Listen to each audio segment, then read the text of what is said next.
All righty. Oh, is it recording? Yeah, it's recording. All righty, my friend.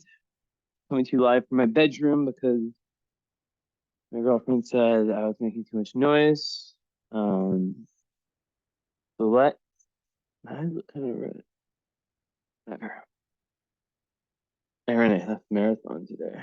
Let's get down to business. Let me move this over here. Thank you so much for your patience with this reading. You know how it's been. Insanity. Now I just want to put one thing real quick. Okay. Okay. So, first reading of any kind is what I had in the notes. My nose is kind of scratchy also, by the way. I keep scratching it. Or whatever this is called. Um, so you, my friend, so let's share the screen. We'll go back and forth between my face. I've started the timer too. And screen. So this is your birth chart. Say hello. So basically you, Virgo rising, Virgo sun, moon in Gem. And I keep seeing Saturn with the nodes. It's usually been with the North node lately, or in general, lately, I mean, but this time it's the South node. Um, so, so scratchy, it's so annoying. Cat. Anyways, so aside that, we have a lot, we have the, Scorpio Venus, Mars in Taurus, and South Node in Cancer, North Node in Cap, conjunct Black and Lilith. The nodes square the Sun and Pluto. All right. So, how to break this down? Well, first of all, then Jupiter is over there in the sixth. So first of all, Virgo and Gemini. So you are a mercurial person, a Mercury, one of the Mercury ones. Mercury rules Gemini and Virgo. So you have that as, your big three has all Mercury. So right off the bat, I just want to say that like Gemini moons, there's a big time emotional need for just activity, for change, for mutability, things being different, switching things up. It's very, very communicative. It's very, very, it can make one bored quite easily. Like they have like this emotional need for fun. Like they're just super intelligent, usually very curious about the world, and just just social butterflies, right? Like to most people, like to a lot of people that I do readings for, I talk about how like small talk, they're like, like some people are just like allergic to small talk. Gemini moon people, it's like they can be very deep people also, but they're able to kind of like live in that world, and that adds so much to what you're able to do for your career. With midheaven and Gemini also, career changes are something that could occur. It's very common with that placement. Now, another thing about Gemini moons though is that there can be, it's known, it's a known moon sign for different anxiety disorders, overthinking, and that's the kind of whole mercurial thing. Mercury is the planet that rules how we speak and how we think, right? Oh my God, why am I so scratchy? I need to like get the fur off my cat. But so when you have, your big three like that, there's definitely that potential to kind of really, really need to get out of your head. Right? So yeah. So having that Virgo sun in ascendant is very helpful for you, because in order to get out of your head, in order to be your highest vibration, a solid routine is needed, right? It's really important to kind of to have that for you. And that, Virgo obviously rules routine. It's earth, it's grounded. So that's going to really help out that Gemini moon a lot. Let me take this camera off, or this screen share. Oh, is it that dark? Okay, that's better. So let me pull up one thing.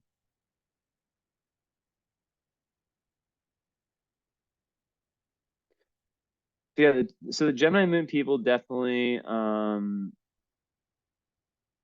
in like when it comes to relationships, they can get bored. Like I said, like relationships, career, everything, right? They really need they need to feel like they can get bored quite easily, right? Um and it's very different than Virgo. So you have moon square sun. So a lot of times people who have that, it's not, yeah, it's by degree too. So that's usually people who have that. I have that, have like divorced parents, and the kind of messaging that they would have received from each parent are it's just like way different one to the next, right? Um, like in my book, I talked about this. I wrote a part where it was like the main message I got from my mom and the main one I got from my dad, right? And they're just such different people. It's insane. And look, you have 11 to me in my book, 1110. It's like on my cover. It's like my lucky number. Um, so that can create a split, right? A psychological split where you've got like the Gemini side and then the Virgo side, right? So what is that split? What does that represent?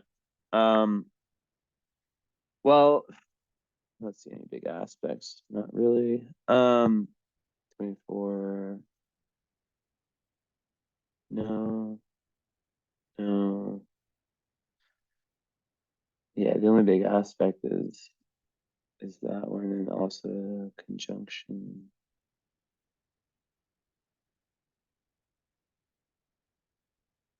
What?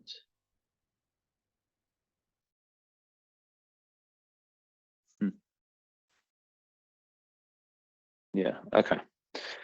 So there'll be a part of you like that Gemini part that's way more about kind of having fun, getting out there, being a free spirit, just kind of flowing with life, It's like a butterfly, you know? Um, and then that Virgo part, it's a lot more structured, right? It's a lot more about organization. Um, it's very hardworking. Probably, and oh my God, oh, because I'm not using. So yeah, my whole internet thing was a sham. It isn't working again. So I have to use my hotspot. I thought I was using it, but it was still on the internet, which, how long did it go for?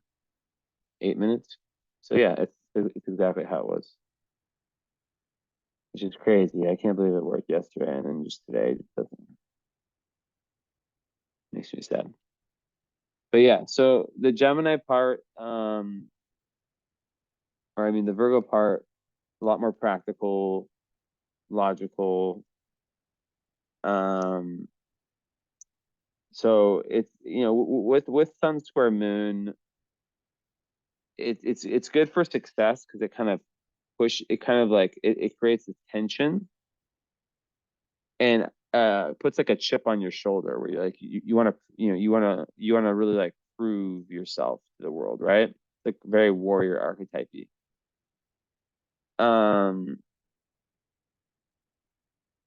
the Virgo part, perfectionism is big here with Virgo, right? With Sun and a Sun in Virgo. So there could have been one parent who kind of instilled that in you, the need to kind of be perfect and that 100 or 0 kind of toxic mindset that, when if you fall short of perfection, like it's not worth doing or something like that. So yeah, I think that um the moon being responsible for your emotions is what runs the show. So there would be an interesting kind of interchange between the two, right? Because like the moon would want to like run free and just kind of do its thing and not really worry about like just kind of like everything will kind of work itself out, whatever. While the Sun, the Virgo part will be a lot more like, no, like we have to like structure things in a certain way. Um, with that said, Virgo can oftentimes be a very misunderstood sign, and it can, in my experience, God, this is awkward having to sit in my bed. I never do readings from here, but no choice. But yeah, I mean, there's like a lot, like there, it's double mutable. So your big three is all mutable. So it's like a lot about very, very versatile, kind of adaptable energy you have. Um, so really able to go with the flow. But yeah, like I could definitely see it being kind of hard to relax and hard to get out of your head, just overall. Um, so with the Virgo part two, it can be very stubborn, and like overly self-critical and overly critical of others, right? Um, and just like like so for Virgos, it's super important to understand that and to kind of find ways to ease your stress if that's something that comes up a lot. Um, I think that the Gemini definitely helps the Virgo in the sense that it it adds like a sense of humor to everything, like Geminis don't take the Gemini part of you doesn't take everything so seriously, right? So they could combine in a beautiful way, integrated, where you have one part that keeps you on track, the Virgo, and another part that's like the Gemini at a high vibe that's like very creative, very like trying different things, fun, but also like keeps you away from that trap of perfectionism, you know? Because like the way I see perfectionism is like 100 or 0, and if I get anything like even a 90, not just like in every part of life, right? If I fall anywhere short, then I just quit. So for Virgo, I always say like the big thing is like I use the metaphor of like meditation. Let's say the very Virgo person starts meditating, they get 11 days like perfect in a row. I said this many times, right? It's actually like called this out to someone. They're like, you're actually like exact. This is exactly my experience. But so that, let's say that they start meditating, they're doing good. Then day 12, after 11 days of like doing it really good, adding time each time, they just stop, right? Something gets in the way, they just don't do it. That next day, and this is a big metaphor for your life, is the most critical. Can you get back on the horse? Can you deal with failures? And the key is to have a sense of humor about it. It's funny to fail. It's funny to not be perfect, right? Because what the Virgo part of you will ensure is that you're going to have a very high standard. And that a lot of times is not just for yourself, it's for others. So romantically and just in terms of like relationships in general, once you can kind of like learn to not be so critical of yourself, then that has an effect on the relationships, right? Virgo is also really, really, really analytical, right? They see everything. And a Gemini moon is very clever, very quick-witted, super exciting energy,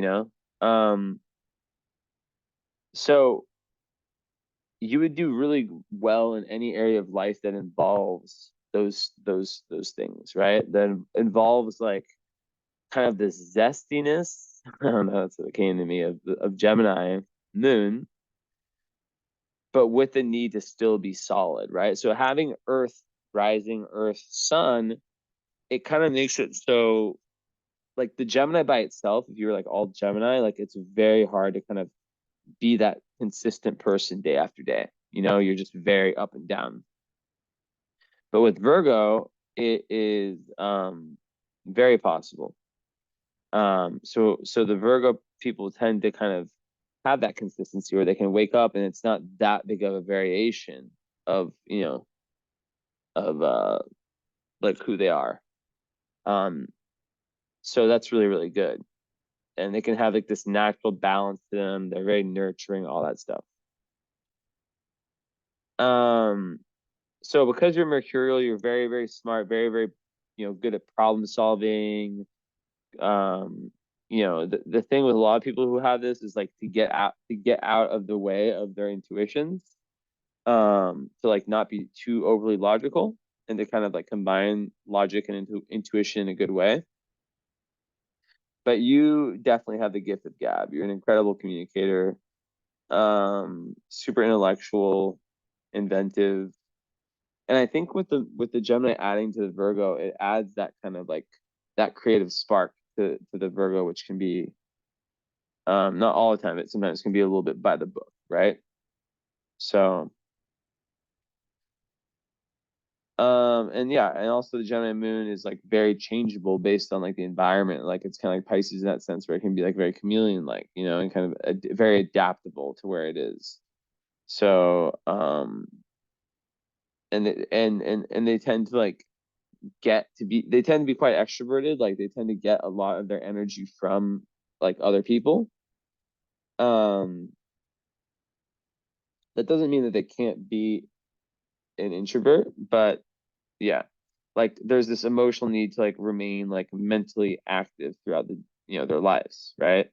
And never give up on like learning new things. And also Gemini rules, reading, writing, anything using your hands, like the guitar, things like that. So those can be really, really good, especially if you do have like anxiety, like finding something you can do with your hands can help that a lot, right? And writing is something that would probably come very easily to you and something that can be very, very healing, very, very good for your mental health.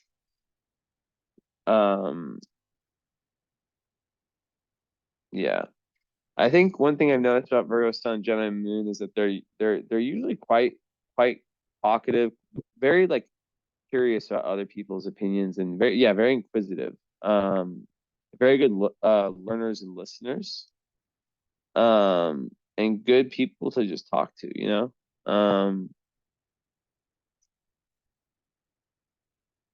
They can be, I think Gemini Moons can definitely be gossipers for sure. But it's not a bad thing. They just love communicating.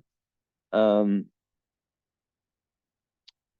so yeah, I like this because it like Gemini has a like imagination, that creativity, that kind of like very like multifaceted nature, and Virgo's kind of more type A. So combining those just creates so much potential for so many different areas of life, right? And because it's mutable, there's this like like this real ability to change things up and to go with the flow. And like also multitasking, Gemini moons are known for that. So it's like someone who can like have two jobs, have like the passion that might not be their job yet, but they're like, let's see, like you're learning astrology, right? Having that, but then also having like the day job with the goal of having the passion eventually turn into the day job, and slowly, eventually having like both, right? And then kind of slowly, yeah. So it's really good for planning, really, really good for just getting shit done. So yeah. So you see kind of how they mix and match. Very active energy. Um, so yeah. Let's consider this. Emotions.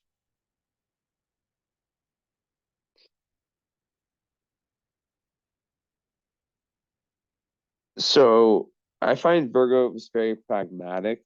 Like they'll like Virgo rising. I feel like that like there's like a real like loyalty to most Virgo people I know. Like a real like dependability, which I love. That's like one reason I love Virgo, right? And with like kind of the Gemini, there's like this need for this creative outlet, right? Um, so mixed with that, intellectual curiosity, it can be very good for, like I said, just explore, and then when you find a thing but the thing you have to watch out for the Gemini moon is to just like have like, for example, like a lot of Gemini moons will have like a million books they've started, and they'll like read like 10 pages and start a new one. So it's like really about like when you do find those things that you're passionate about or have potential to be passionate about, to really dial in on them, right? So yeah. um So when it comes to being in touch with your emotions, air moons tend to kind of have difficulty with that. Um, like it's not about being emotional or not, right? That's not what it is. It's like because air, like it can make one really like prefer um, logic to emotions. And like let's say like the same thing happens to like the Cancer moon to the Gemini moon.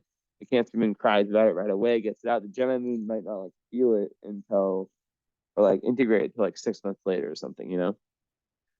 So they can be sometimes out of touch with their emotions, but just the awareness of that and really like honing in on things when they happen, and forcing yourself to feel it, can be very good, because keeping things in is not good, right? But yeah, definitely big time leader, very diplomatic, very good at dealing with like just people in general.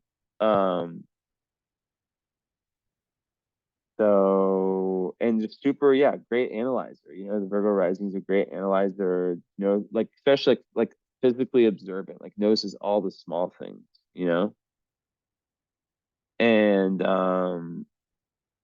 like for careers, they like want to be doing something where they're always like learning something new, right? Or analyzing something, right? Um, so I think like with this, like Virgo is is private. It's more of a private sign, like versus by its own business. So I think it would have you like quite outgoing, right? But then also like not really wanting to reveal like all your innermost thoughts or emotions, like just like that. Like yeah. So it can sometimes make these people a little bit hard to truly know. Um yeah. Okay.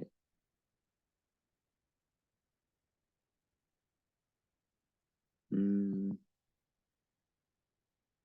let's see one second.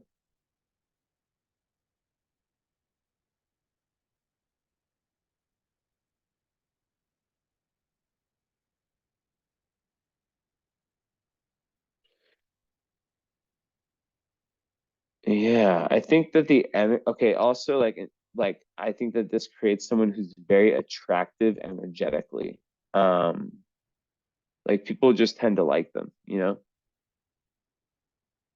people just tend to like this combo. Now, um, you add, so the Virgo rising, right? Um, they tend to approach things, like kind of wait until they feel comfortable to approach things. And sometimes they'll allow other people to take the initiative. And someone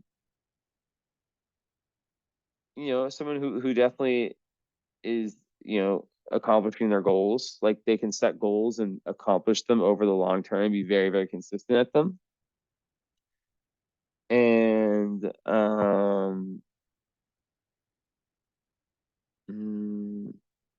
yeah, it's really intellectual. So research could be like really enjoying like researching topics you're into, and yeah. Um, so the ruler is Mercury of your chart, because yeah, so Mercury is obviously, we really have to know about your Mercury because it's super important. And it's actually in Libra, conjunct Pluto. Damn. So that is super interesting, right? Because your chart ruler is conjunct Pluto. So Mercury conjunct Pluto creates like a very deep probing mind, right? Um, like like the whole thing I said about not being very like yes, you can do the small talk, but you would definitely prefer to avoid it, and you care about like deep, meaningful conversations, and like really researching topics, and learning things that you really care about. Um, and just like, Mercury in Libra on its own is like the diplomat, the person that's able through their communication to put other people at ease. Um, and yeah, like kind of like the kind of like middle ground. Like two people can come, and you're like can be like the counselor, the peacemaker, right? And definitely not someone who likes to argue. You could be good at it, if you have to with a Gemini moon, but you prefer harmonious communication is probably a very beautiful voice. And the second house Mercury is definitely really good for like having very like ingenious money making ideas. Um, and very, very quick thinking, very, very witty, very intelligent. And when you have, you know, Pluto there in the second house, it can create someone who's like obsessed with success and money because they have like past lives that they spent on survival mode, right? Um,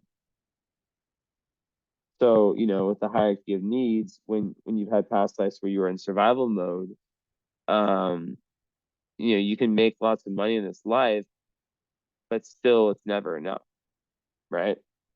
And then Uranus being there as well, that makes like so there's definitely lots of money karma here, lots of lessons to be learned around money, because it can create lots of changes in your income, right? Like money's there one moment, gone the next. So a lot of people who have this are like minimalists. Um, the key with this is to value. Are you seeing me good enough? Let me turn this lights on. Although I don't want to let.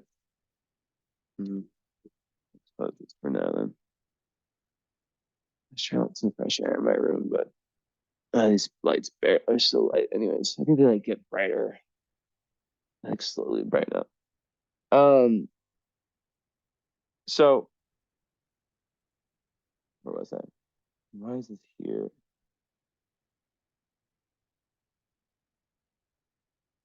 So yeah, Pluto in the second house. Yeah, I always think of like the scavenge, like the person who has a past life memories of being very, very poor, and because of that, they weren't able to really like build, like they weren't able to really like a homeless person isn't able to focus on their mental health and their spiritual development, like they're just trying to find their next meal. So sometimes people will work themselves till until exhaustion. So the key with this second house energy is to understand that, you know, second house is like what you value in yourself, right? It's like the Taurus house. So Uranus and Pluto, like the key is to not be so obsessed. It's really to learn to trust the universe when it comes to these things, right? Um, you know, like with money, for example, just it's very unpredictable. Um, and when there's Pluto there, that means that there, you know, there can be some fears around it. You know, like even if you're just like killing it, like I talk about, like my uncle has this, and he, you know, grew up. They grew up, you know, farm, not you know, no money at, you know, not like poor, but you know, they didn't have shit. You know, I mean, they had to work for everything they ever had. My dad and his siblings. But you know, he now probably has like between 10 and 20 houses that he's taken from like nothing and built up with his own bare hands, right? And he still spends money like he did when he's literally like the cheapest person ever. It's insane. And it's because of that deep entrenched fear.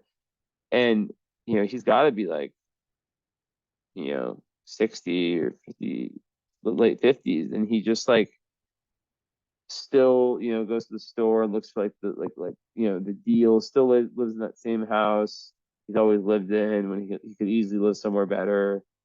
Not that it's like horrible or anything, but it's just like he doesn't, it's like he, like I don't know what he doesn't have kids. It's like I don't know what he's saving all this money for, you know? It's wild stuff. Like what's gonna happen to it when he passes, you know, like all these houses he owns. No idea. But yeah, so definitely does not grant stable income and expenses. So the person needs to learn to disattach from like that need, right? And find that within themselves. Find kind of this real like value in self, like kind of like like really finding that self value within yourself, you know? Um that self power with Pluto within yourself. So you're not relying on the external so much. And once that happens, then these energies are not as difficult, right? Because it really makes someone want like seeing like money and bills is something that limits their freedom, right? Unwanted responsibilities, which as a Virgo though, you'll be very capable. Um, but yeah, like overworking yourself can be very difficult, very bad for you. So having that work-life balance is extremely important, which goes back to that Virgo Gemini. Gemini, you know, follow the Gemini need for fun and for change, right? Um, and that also like just in relationships, I think that would play out. We'll see what, you know, Venus and Scorpio too, as like one part of you like wanting this real deep seriousness in relationships, you know, and the other like in this real consistency, the other part needing this change, this fun, this intellectual stimulation, and you know, being able to balance those two out is very key. So yeah. So yeah, like like a lot of second house Uranus people are like very like the bohemian life is very appealing. So and sometimes they even like chaotic financial situations, but I imagine the Virgo doesn't.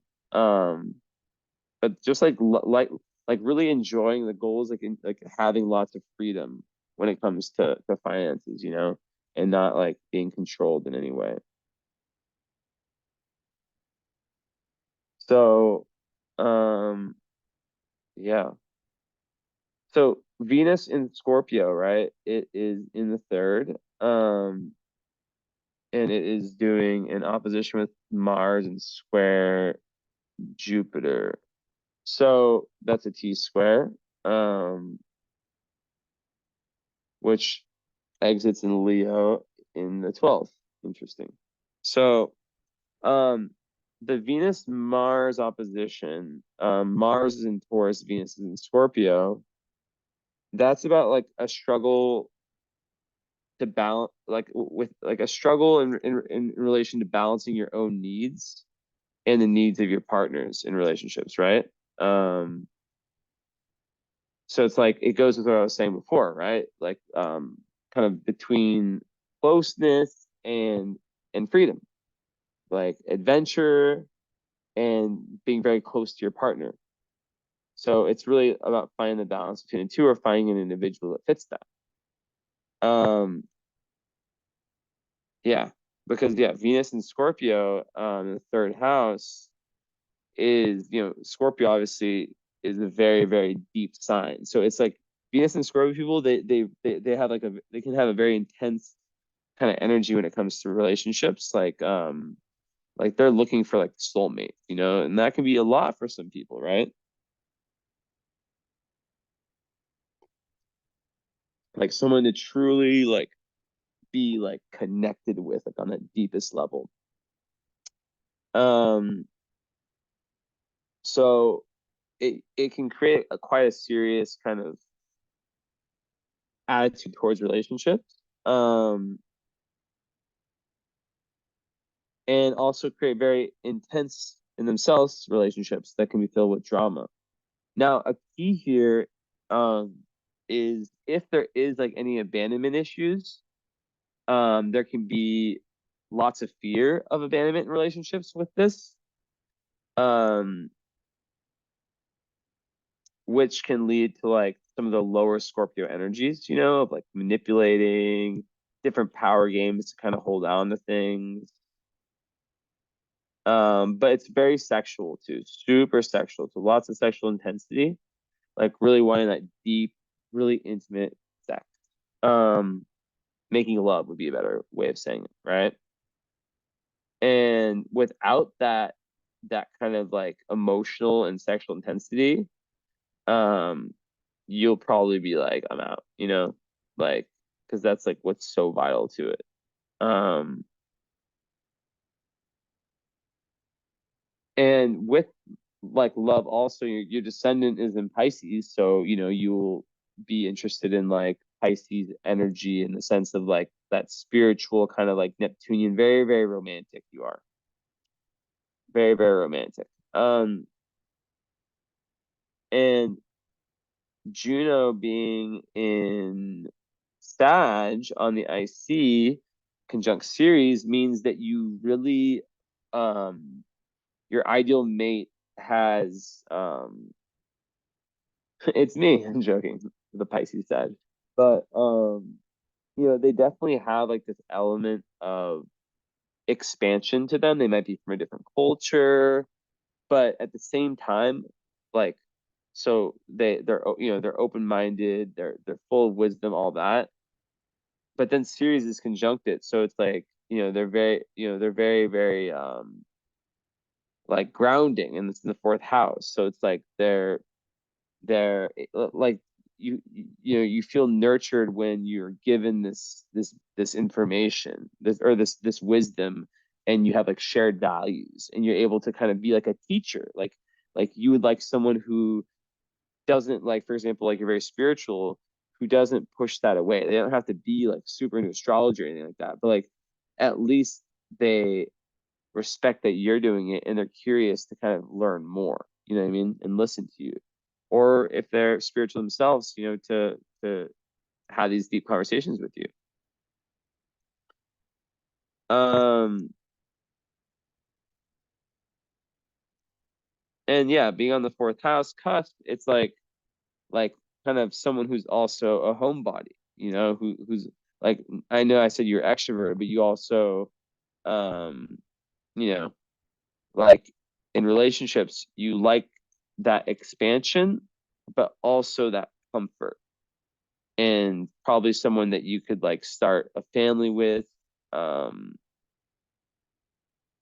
and who gives you that security, who's like a very, very, very, very, yeah, like kind of goes with the Virgo energy, very firm, great, like a bit like where there's like a very solid foundation.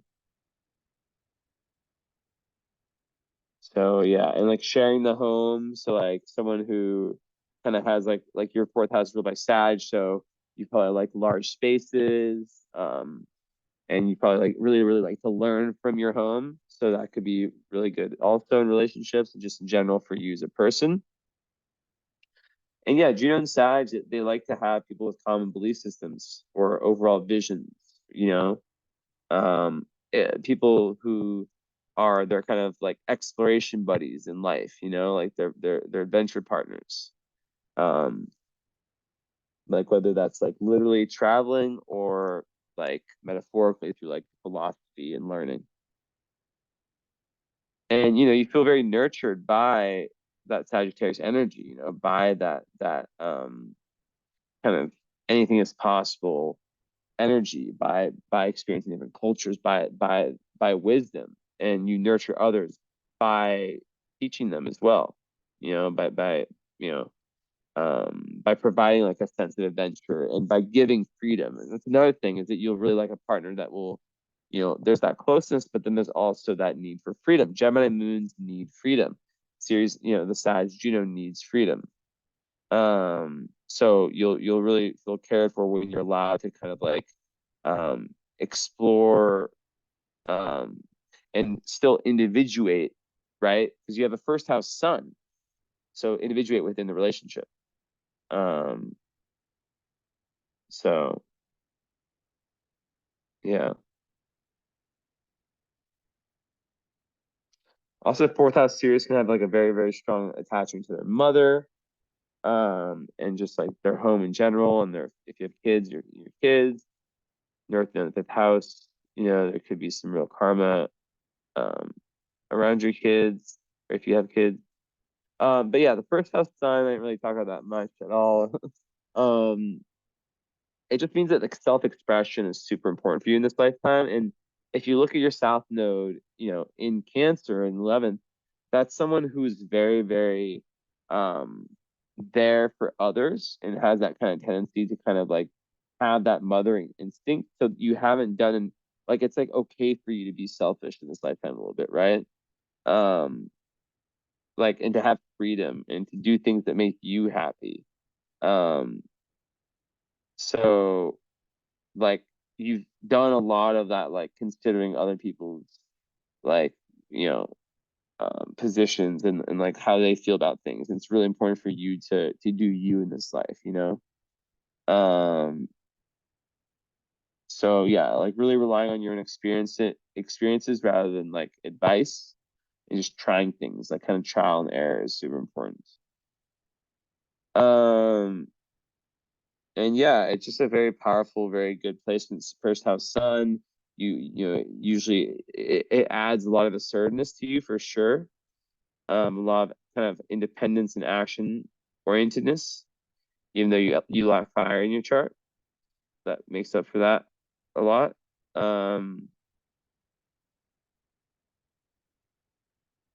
So yeah, well,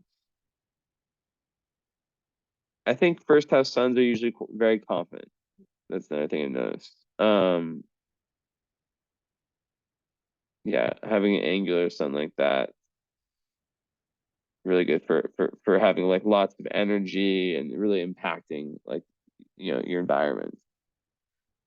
So it's great for leadership as well, and wanting to kind of be an entrepreneur in your own person, not just controlled by someone. Um, so mm,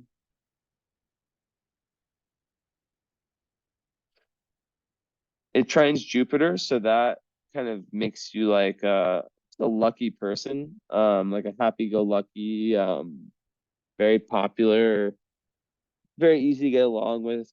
Um,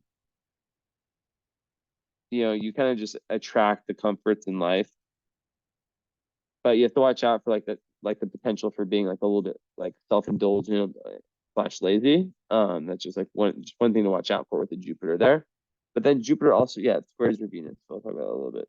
So with the moon, square sun, I talked about that. It's like a, you know, the inner conflict between your emotional nature and your kind of identity. And like, you know, I said, like the parents not agreeing on having very different worldviews. So it's really, yeah, like about trusting your feelings and like being assertive, you know, just like going like trusting your gut, finding your own way in life, right? So this is really related to your North Node, which the North Node is, of course, like the metaphoric mountain never climbed in past lives, right? So it's in Capricorn. So it's very common, I've seen this a lot of times, where this person with a chart like this is not is you know might have like parents that are not role models at all for them, and they're really meant to be their own metaphoric father in this lifetime. This is Capricorn, right? So like not following, like blazing your own path, not following, you know, father or mother. And with the North Node in Capricorn, as I said, in the fifth house, conjunct Black Moon Lilith, you know, like I said, yeah, it's a big time quest for maturity because there's that past life tendency to become overly dependent on other people and kind of cling to them, you know, and burden people with like, you know, real or imagined kind of emotional issues, and kind of wanting people to take that, you know, especially 11th house, like friends, to take on that like parental role. So some people with this, they spend so much of their life in relationships searching for like a father figure until they realize like, yo, like that's inside myself, you know, I'm responsible for my life. So yeah, a big need to kind of like let go of personal problems and let go of victim mentality if you have that at all, and really work towards kind of your own kind of like respected like respectable place in society, right? And then Saturn being on the South Node um, can create kind of restrictions in your current life around self-expression. There can be like, you know, feeling shy in group, right? In past life, you know, having been responsible and very hardworking. So giving a lot to other people, basically, especially Cancer in your own family. So maybe just like whether it's your friends or your family, it's not like allowing, like this is what, like you're really here to be a little bit selfish. North of the fifth house, right? Um, like when you give so much, you don't give yourself enough space to kind of like do your own shit, you know? So yeah. Um Black Moon Lilith conjunct North Node is very interesting. I'll talk about that. I mean, Black Moon Lilith in Capricorn sometimes can make someone like just overly obsessed with success, where they're willing to like um walk over others in order to get to where they need to get to. And they can also be very controlling and like not like allow others like to kind of like speak, like kind of like give their input and whatnot. So yeah, it's really important to consider other people and to not to just, you know, not be so obsessed with power and money and all that.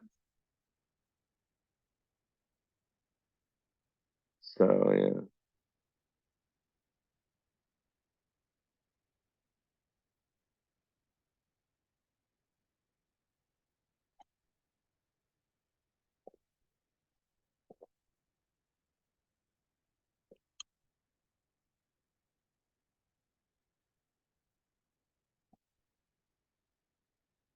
So I think when the North Node is conjunct Lilith, it's like really asking you. it's very bold, and it's really asking you to like rise above your own wounds, and like reclaim your power in this lifetime, right? Um, really, really reclaim your own power within yourself. No victim shit. I'm gonna keep saying that. 1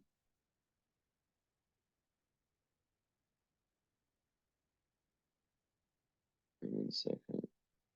I'm looking for something.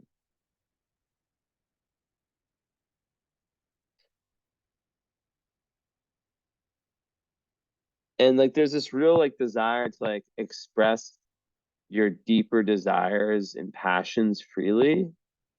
This could be like sexual fantasies, like but you might feel like kind of inhibited about like truly expressing them. Um, so your instincts can lead you to remain true to your desires and express this like raw power, this raw emotions, raw sexual passion. But like it's about like growing into this really strong comfort zone. Um, like that's like the key, right? To really be comfortable with yourself, because when you do feel secure, you can really express this energy, right? And it can also be unresolved rage, because that's like the darker side of black, black and lilith, right? What it can be. So it's like it's like really asking you, north node with black and lilith, it's really asking you in this lifetime to like overcome like your lower vibration, right? That's like part of your destiny. And if I look at the polarity point of Capricorn, it's Cancer. And that is about like being in touch with your emotions, right? Being in touch with your emotions and not blocking anything, right? So, yeah, like really follow, and also like following your intuition, and then everything kind of falls in place. But like the main thing with, and I this may be the first, like I've only seen this a few times. But I think the main thing I would say is becoming comfortable with your shadow side. Like the side that like humanity and just human nature society tries to kind of suppress. Um, so yeah, just being really comfortable with that and expressing that outwardly. Um, and also just being really comfortable acknowledging like deeper rage and just your raw power, your Lilith power, but not in a way that's like bad, like more about just like the like kind of the North Node Capricorn, just like digging deep into your reserves and finding that place.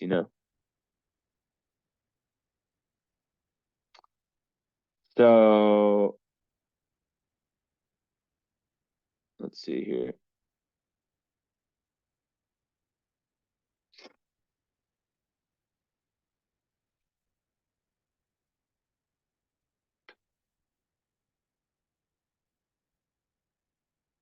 So Moon is like slightly conjunct Saturn, but it's a different sign, so I would barely even look at it. But it can sometimes like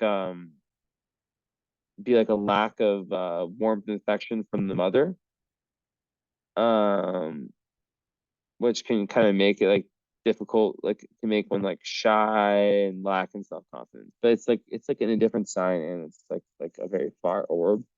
But yeah, but it's trine Uranus, which is very nice because it makes Moon trine Uranus is like very psychic, like has that potential, but very, very, very creative in terms of like having like unique ideas.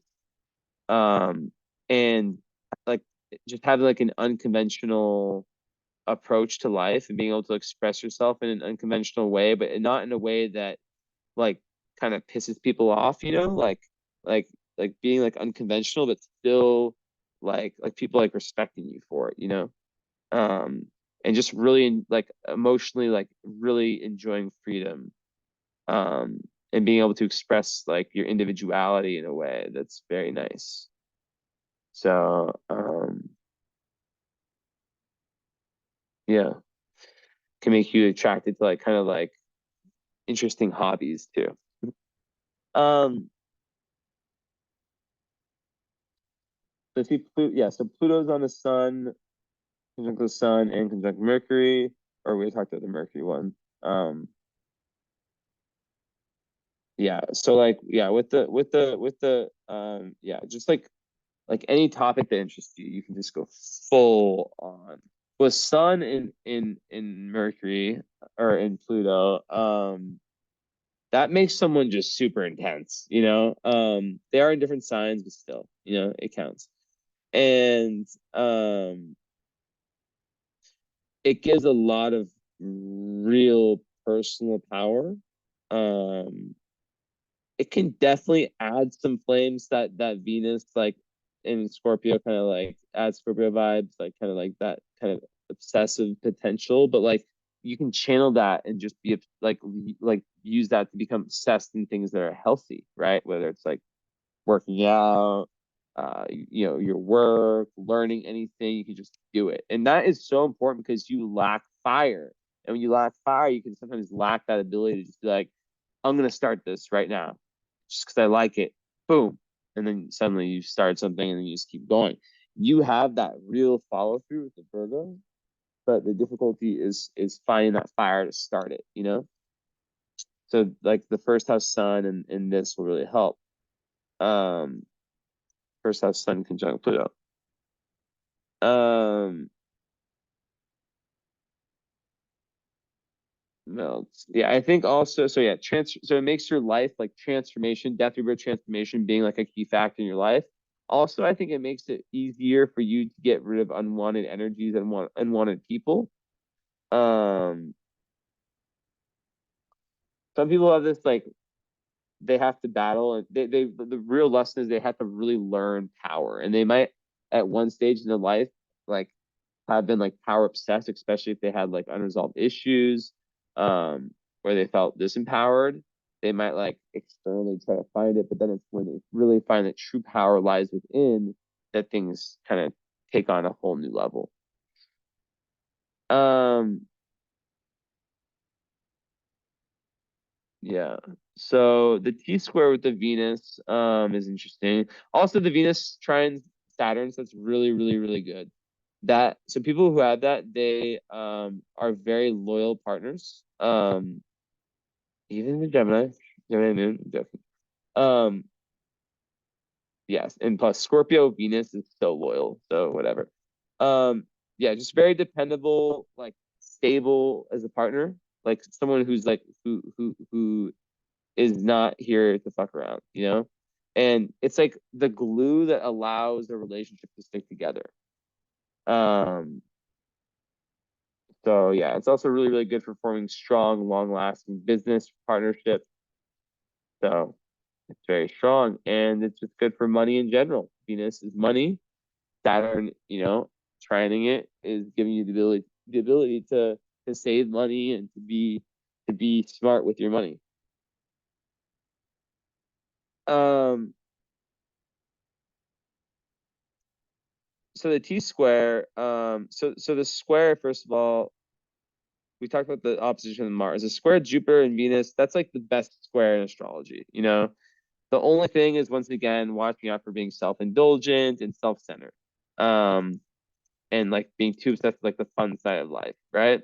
But that's good for a Virgo. You see how everything in astrology, like in one chart that could be a difficult thing, but in yours it's like, you know, yeah, it's nice. But like the thing about that is like it's nice if Venus makes any contact with Jupiter, right?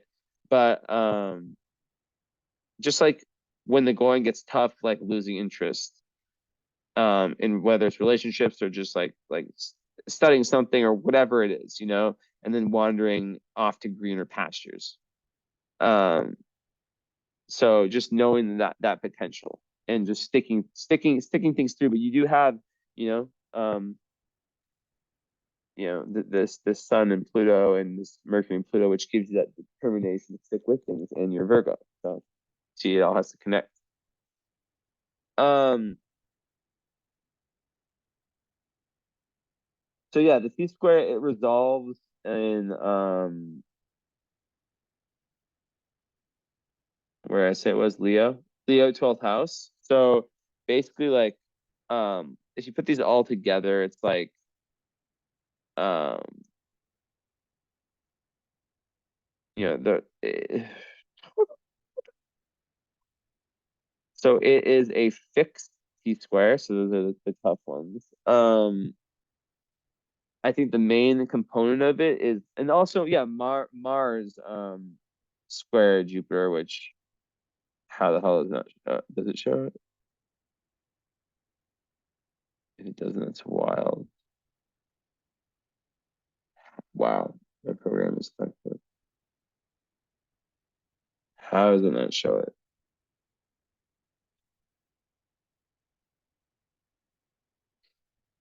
Wow, weird. Anyways, Mars square Jupiter, or yeah, it's the same thing. There can be some overindulgence, and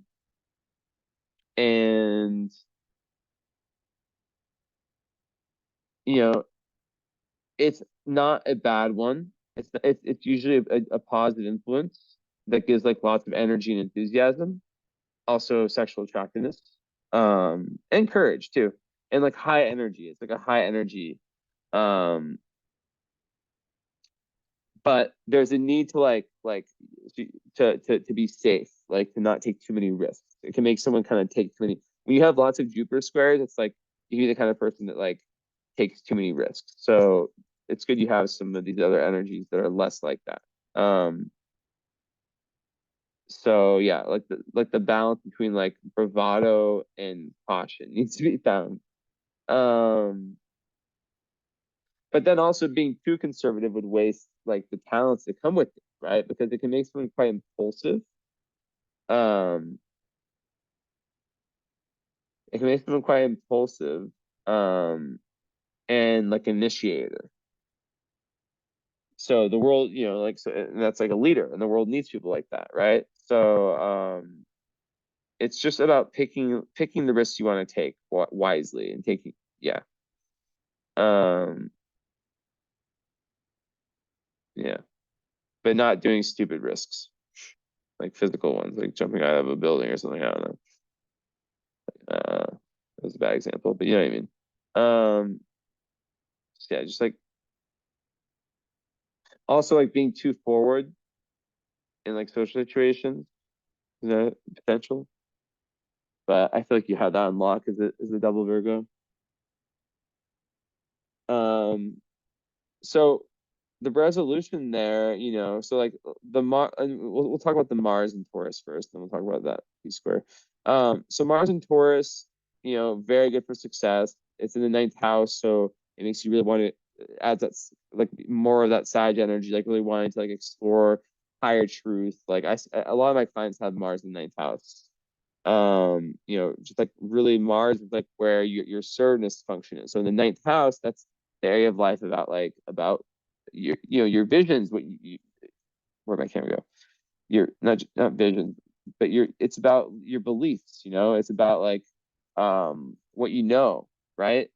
So you're on this quest to really explore the higher meaning of life, and you push yourself in different ways to get there. Mars and Taurus, though, it might make you a little bit like not want to take risks. So for example, for traveling, not really wanting to take risks in that sense. Um, and Mars and Taurus, they usually like very sexual too. I'm sorry I'm saying this. Mars and Taurus, very, very sensual is a better word. Like they like hot. And yeah, but like in terms of just like for example, like with business, for example, I see lots of Mars and Taurus is very successful because they take a very reliable course of action. Um, it can be very slow and steady, but they take it and they stick to it. Now you have a very special Mars. Well, actually, okay, never mind. Not that it's not good. It's just like I thought it was unaspected.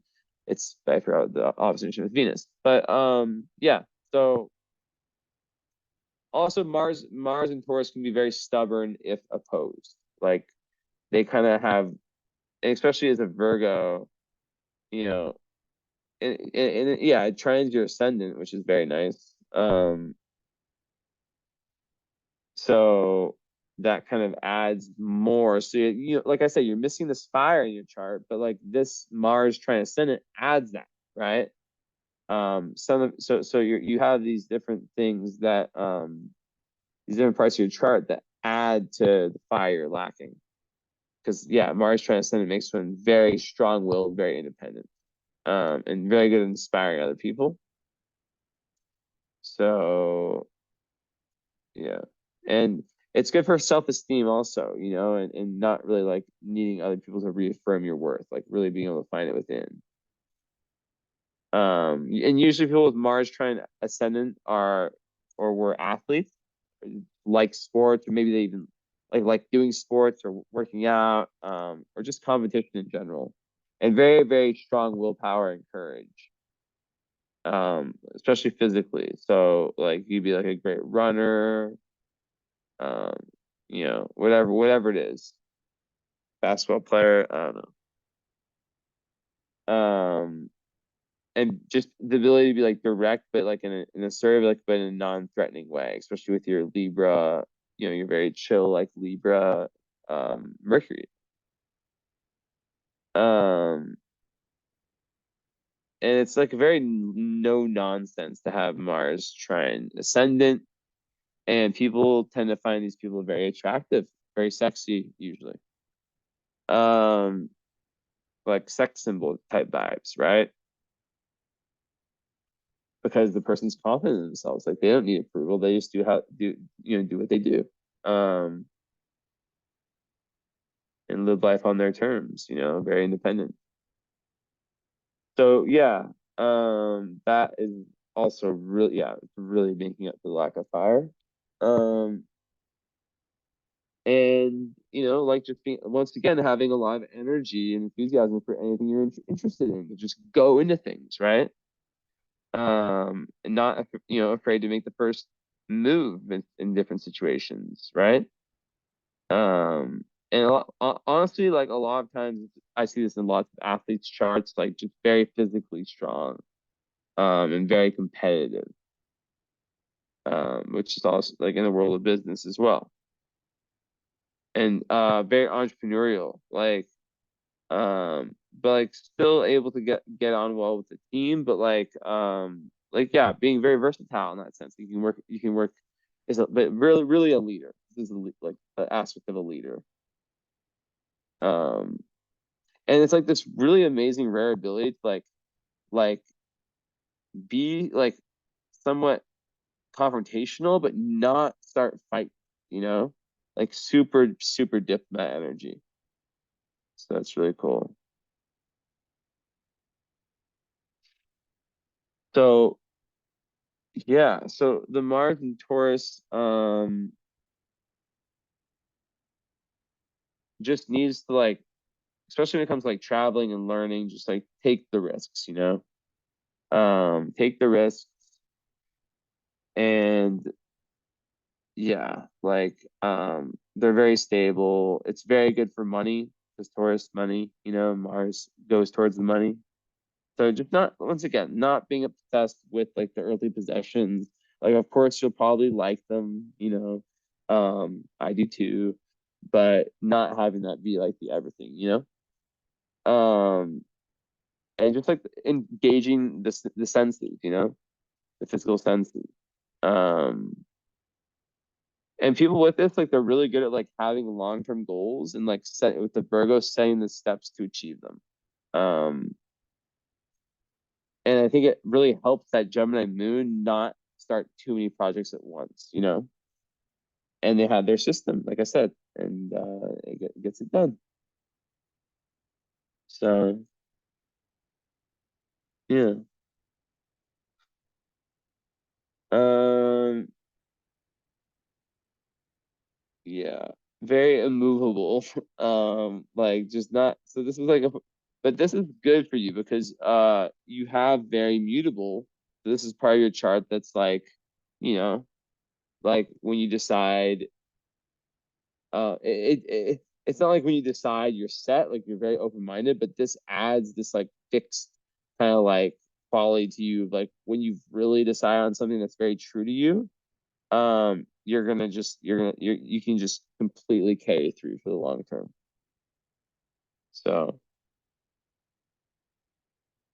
yeah. So yeah. Um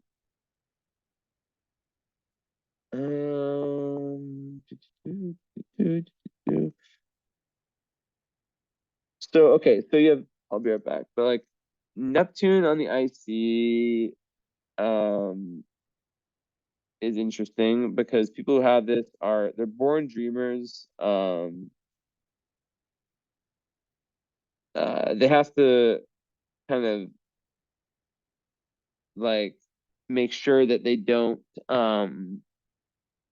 rely too much on living in that dream world. Like it's important for them to like kind of face reality, if you will. And yeah, it's just like hold on, I'm getting something. Where is it?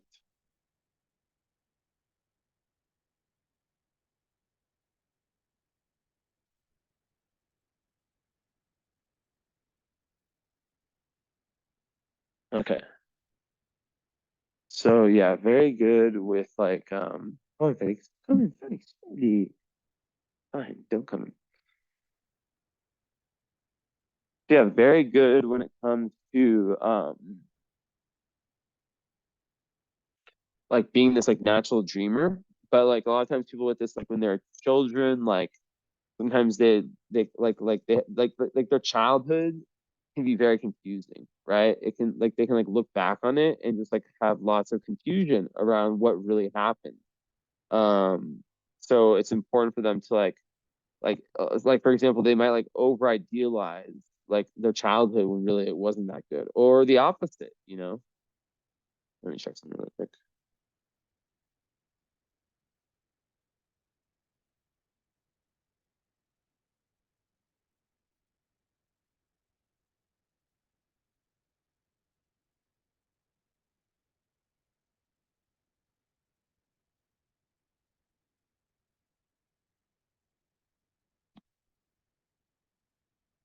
What is this scratchy scratchy?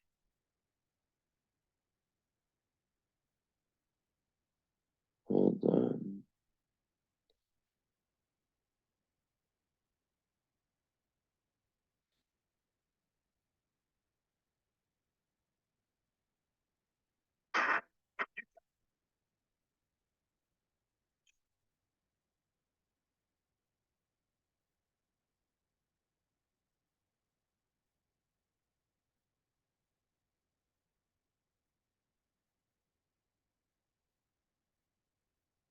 Okay.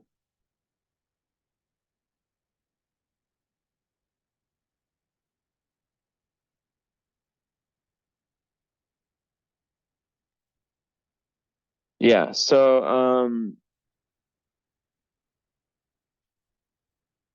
it can make someone kind of like seek refuge within themselves, like maybe from a childhood that was difficult. And yeah, it's just important not to like go through that escapism route, you know. Um, but like really vivid imagination. You can like travel, you know, within your imagination. It's a very beautiful place, which is good. Also, there can be like a few skeletons in the family closet that you might have to be the one that faces. A lot of my clients are that, so I feel confident when I see things like this pop up. And yeah, usually quite influenced by the father, but sometimes like the father's absent. Like I've seen fathers who had died early or something like that, or who just worked a lot. This kind of energy. So a lot of times with this, like it's like a grandmother or grandfather is very influential. Um, and as an adult, you may really try to like recreate or create like a household that kind of replicates this ideal, right? that you have held in your mind,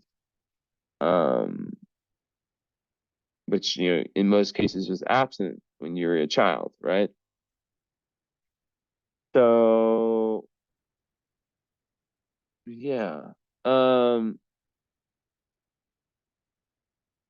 lots of yeah, a lot of times there's lots of just like kind of peculiar energy around like the childhood home, a family, and yeah, some sense of like loss or disillusion around it. Um, so yeah, but like Neptune, because it fogs everything, it can make it literally like I've talked to so many people with this who just like can barely remember their childhood, like actually, you know. 1 second, where's my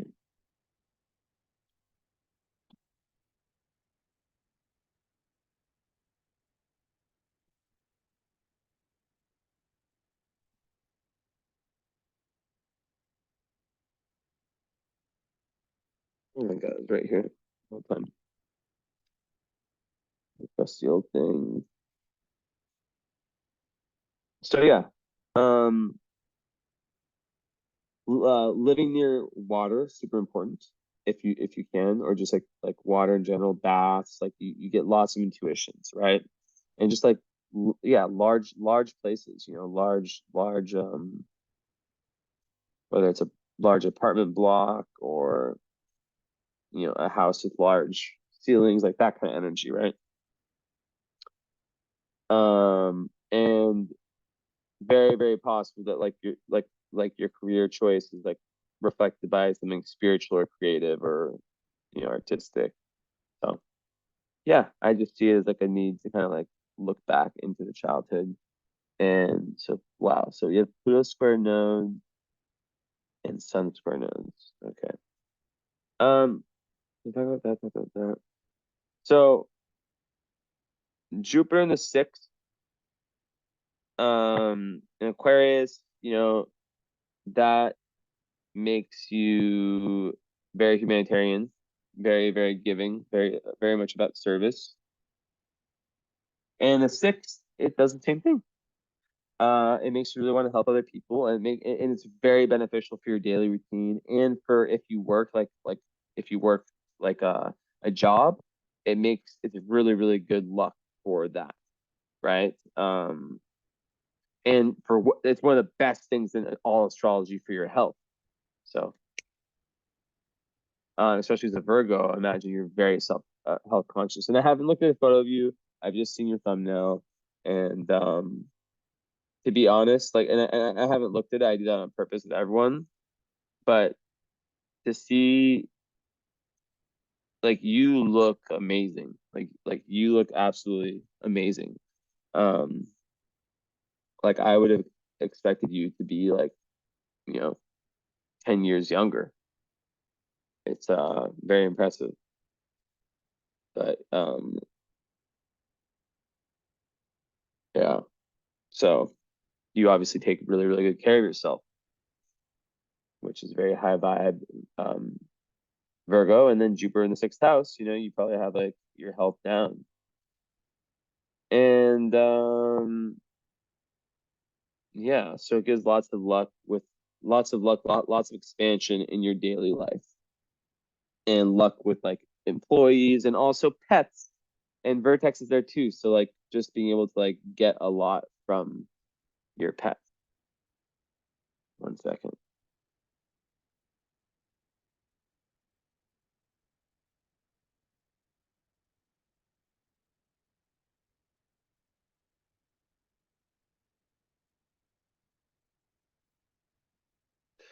Yeah, so and like Vertex in Aquarius, I just think that like with Jupiter, it's like your doorway to higher awareness is like really through being of service and through just yeah, like I said, your North Node's in Capricorn, so you're here to be your own boss, you know, to be your own like the master of your own life. So when you're able to do that, but also be very humanitarian and very like about the people, right? and also learning about things like astrology, learning about following like your more unconventional side and your more individualistic side. That's where like the doorway to higher awareness comes from or opens up.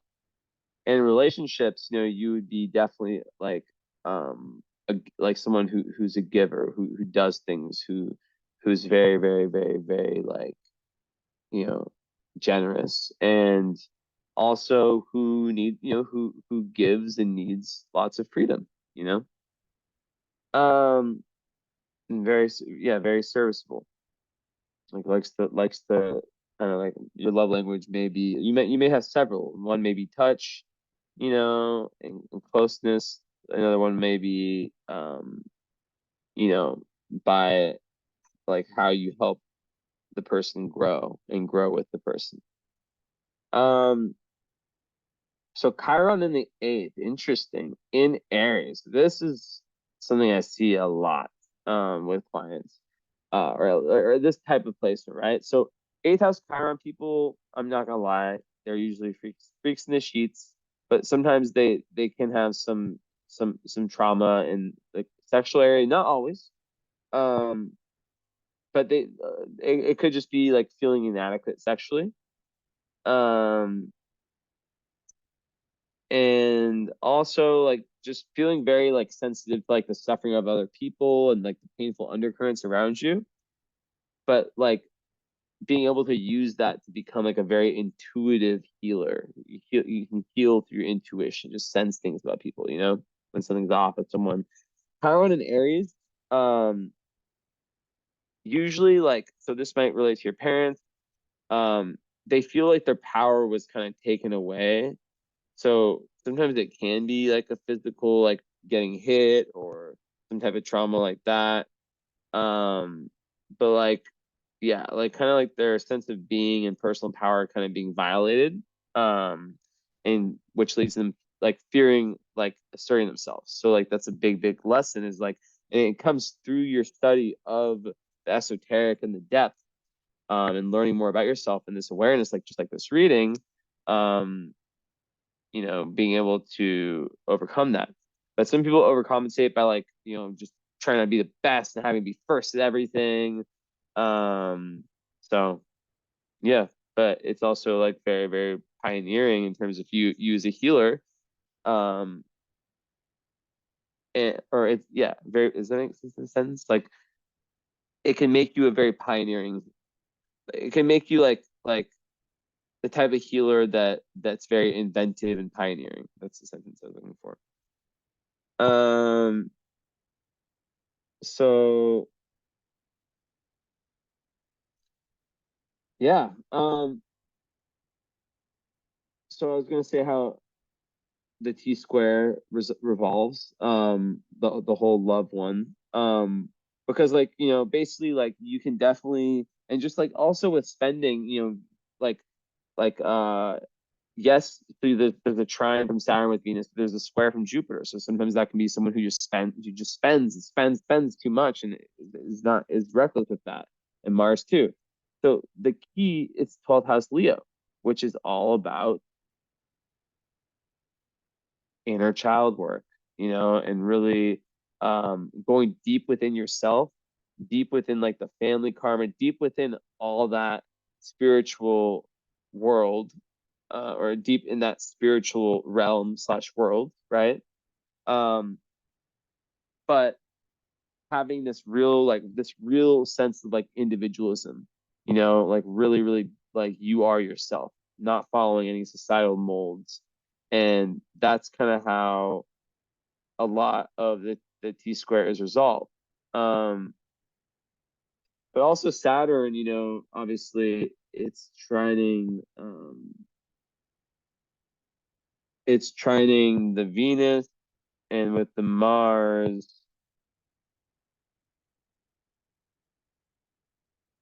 it sextiles the Mars. So, your Saturn is also a way for you to kind of being in the 11th house also, that's another way for you to kind of defeat this energy, which is to me just about responsibility, you know, and it's on your south node, so it's something that comes naturally to you, right?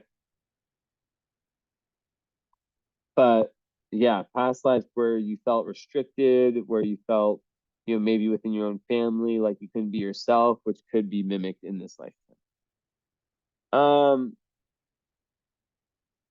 Moon in the 10th house, didn't even talk about that. That's just like an emotional need to make an impact in your life, in your career, in your dharma.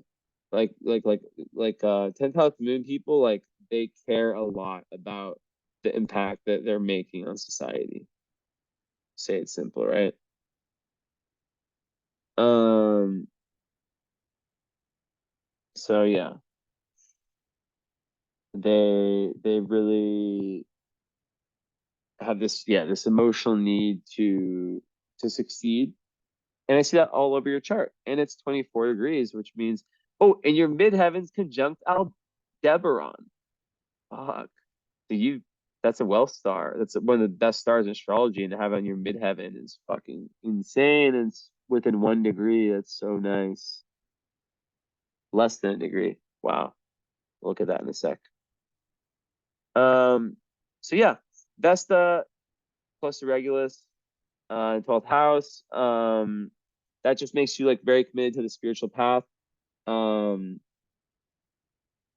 delving into the unknown, all that stuff, you know, just committed when it comes to like spiritual work and the spiritual life. And then best in Leo, just these people like to work when they're they're more entrepreneurs that, you know, work best when they're left to their own devices. And play and work are closely linked. That's the goal for you. And I've said that repeatedly. I've seen that all over.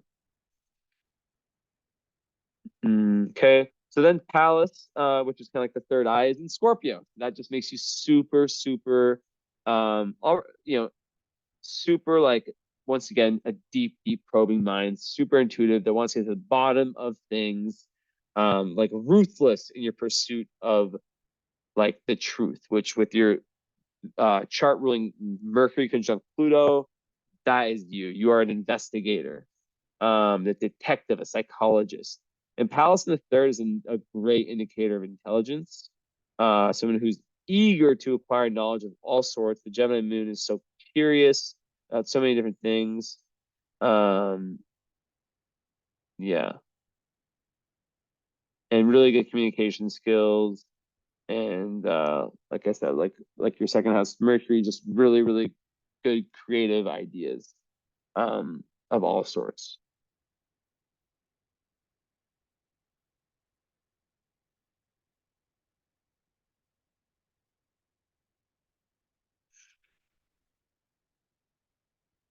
Yeah. So like I said, Neptune the fourth, um, there can be that, yeah, that kind of like those memories, kind of,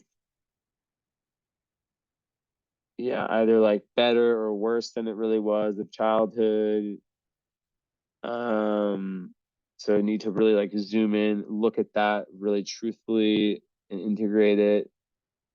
And usually there's like a feeling of loss surrounding that, like, you know, family or home. And yeah, I talked about that enough. Like it's like seeking escape in like a kind of like a dream like home setting, like really wanting like your, yeah, like that really comfortable cocoon energy. So yeah, let's see with the stars, right? Have I said everything? I think so. Yeah. Um, Also part, yeah, part of fortune and Sag in the fourth. That's like your flow state. So your flow state is when you are, you know, really with one with your emotion, at one with your emotion. You know, very, very like just being in touch with your inner self is so huge. And also detaching from worldly expectations of you is so important, right? And in Sag, it's like, when you're really adventuring, living life to the fullest, you hit your flow state. When you're growing, when you're learning, when you're traveling, that's where like when you actually, better than that, when you really experience true freedom, that's you at your best. But through that, you're gaining like this like deeper understanding of your true emotional nature. That's interesting. Okay, so let's see start. So first of all, Aldebaran on the fucking midheaven.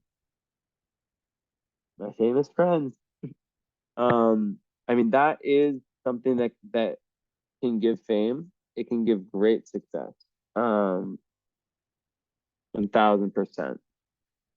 And basically, what degree is it? Yeah, so it's like with like a half degree around. Um, yeah, just great fortune, good relationship with women, honor, um, just like so many high powered celebrities have this. Um, like it's just everywhere.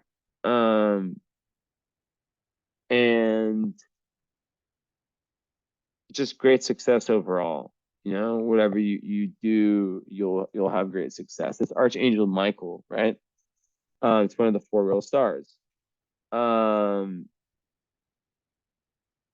so acting with integrity is really important with any royal stars. That's why I have this tattoo of Regulus, because it's like not getting revenge when people fuck with you, because people can be jealous of you. Um, and yeah, that like acting with integrity and some kind of altruistic kind of like backbone um can avoid a lot of the risk risks of like sudden like loss of fortune and all that. So there can be fame, even notoriety at times, but there can also be wasted talent and a fall from grace if one's lazy. um and a lot of that can come from like being lazy or like overindulgence in a good life, right? Because like Aldebaran can just deliver that, and then people can like, if they like don't work hard, they can just lose it, right?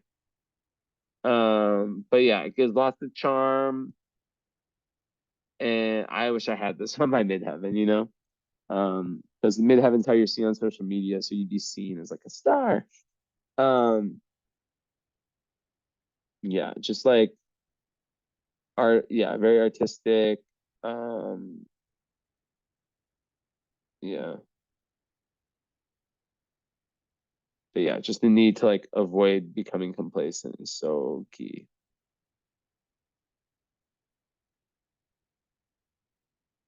And it also gives lots of intelligence, lots of integrity usually, um, and popularity. Um, yeah, just like people who have this usually have like a very illustrious, splendid, kind of glorious life. And they're very good bosses. Um,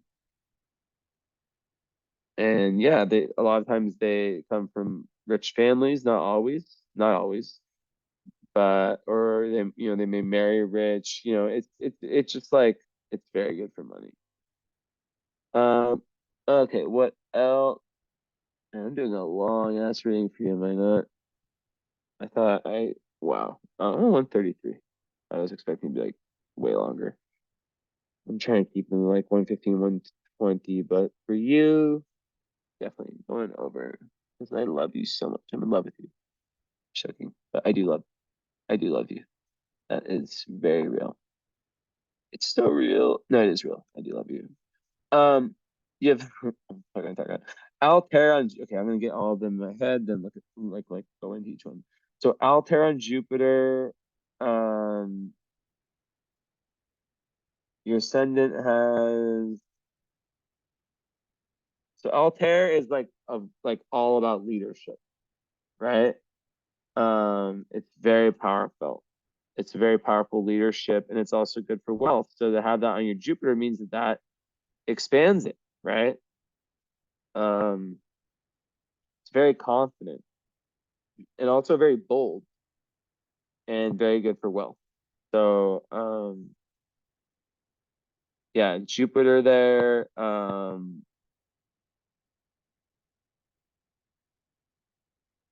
Yeah, you can just imagine.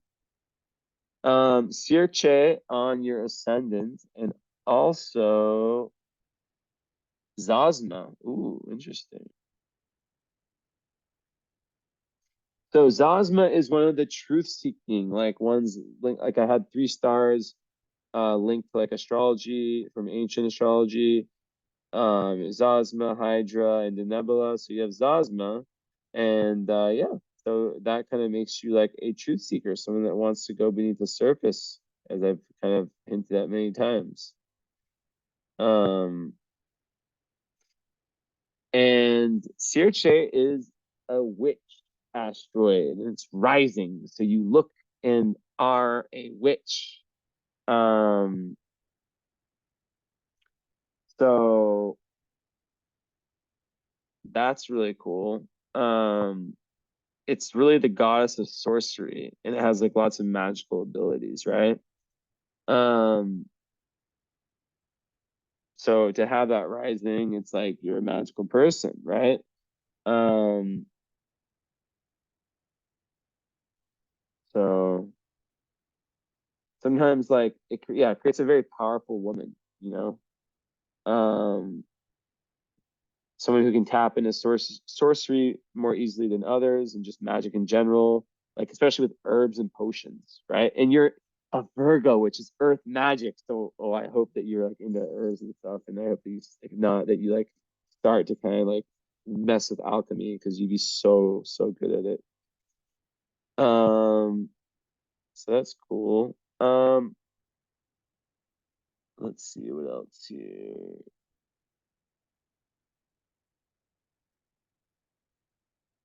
Mm-hmm.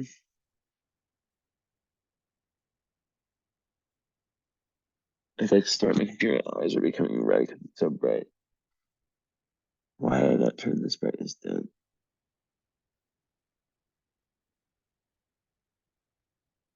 So you have Urania on your Venus. It's not like smack on, but it's close enough. And Urania is the asteroid of astrology. So you could be an astrologer. Um, yeah, it's literally linked to astrology and like the heavens. So that's really dope. Um,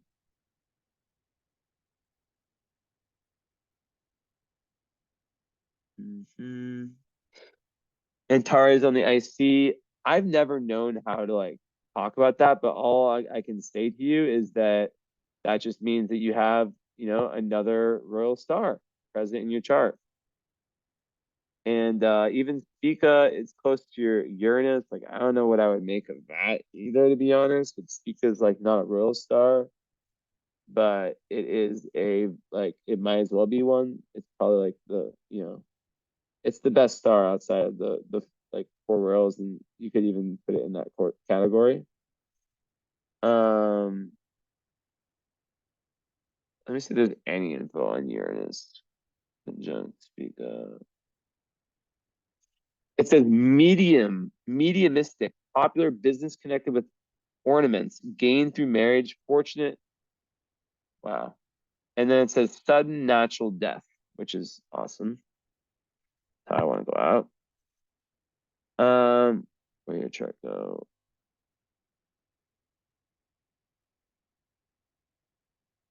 Mm-hmm.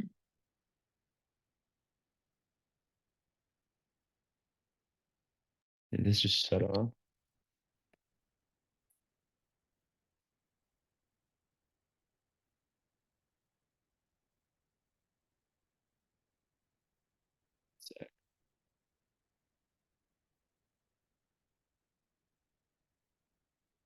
Hello, hello, hello. Do you hear me? Okay, so this just died. That's awesome. But you can still hear me. That's good. Okay, whatever. Actually, the audio when I just do without my like just with my computer is actually pretty good from what I remember. Um, but yeah, we're just about done anyways. So, nothing there. This a more on your Mars. That's beautiful. And that gives you the ability to have like unconditional love for, whether it's relationships or just in general. Like, it's beautiful placement.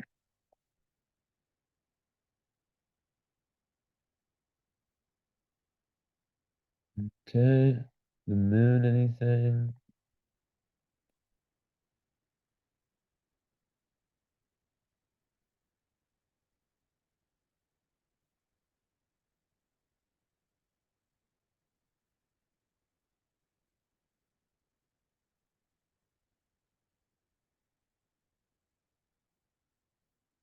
Mm, no, I mean Nessus is like just far enough, which is good because Nessus is not one of the best ones.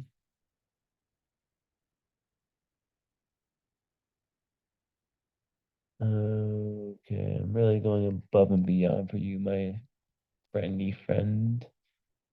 Um, so let's see.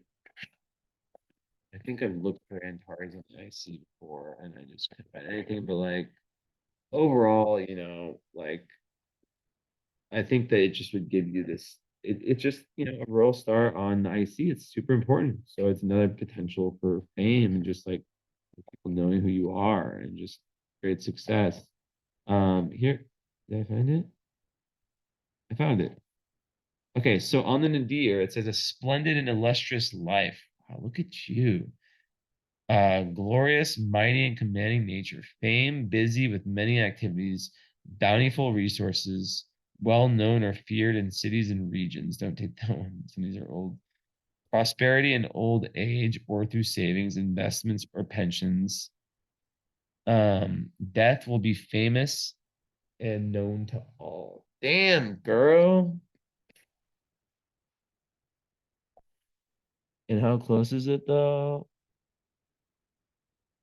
So it's like it's less than a degree, but it's not smack on it. So for these to really, really be like, like insane, it should be like smack on it, but it's within a degree. So, it's still, to have like all these like these really, really amazing stars, it's something special. And then I wanted to look at what was it, seven.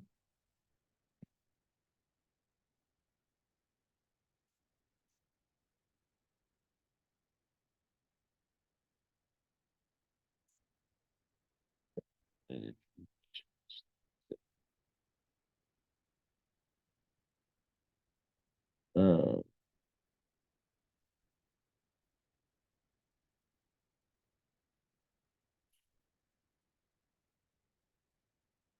so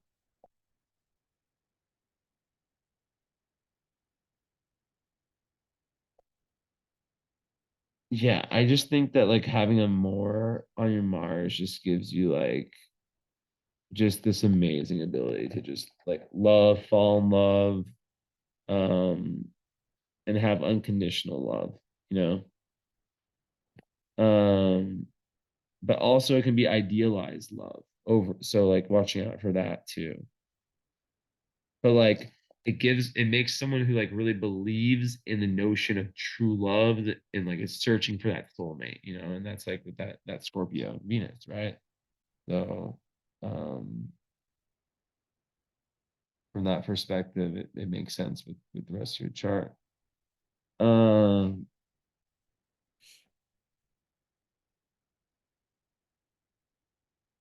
okay.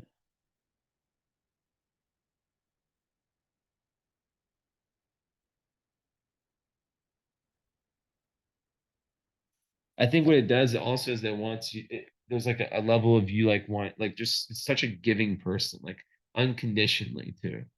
Amor is literally like my favorite like astro besides Juno. Um,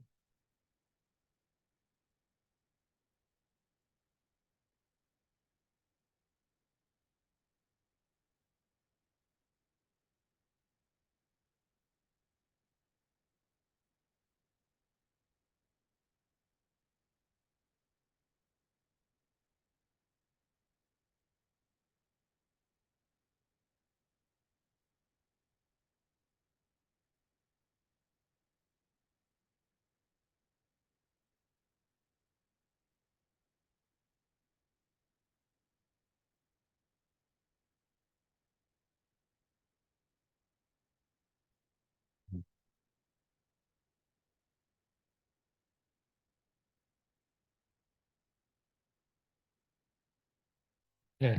So very romantic. You get the energy.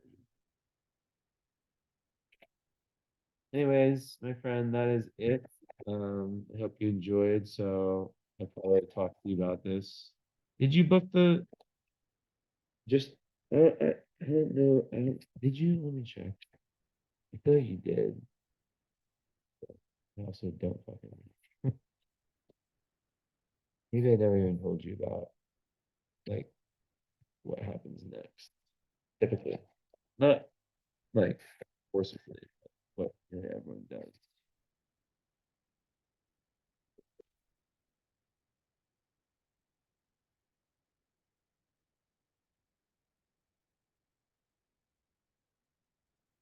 Was that you who booked?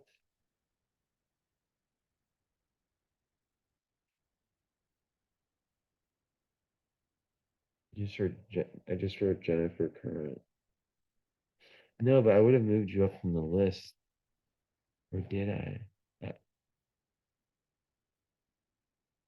Um, I have so many Jennifers. It's like my main. Wait, no. I'm so confused. Jennifer Current Astro.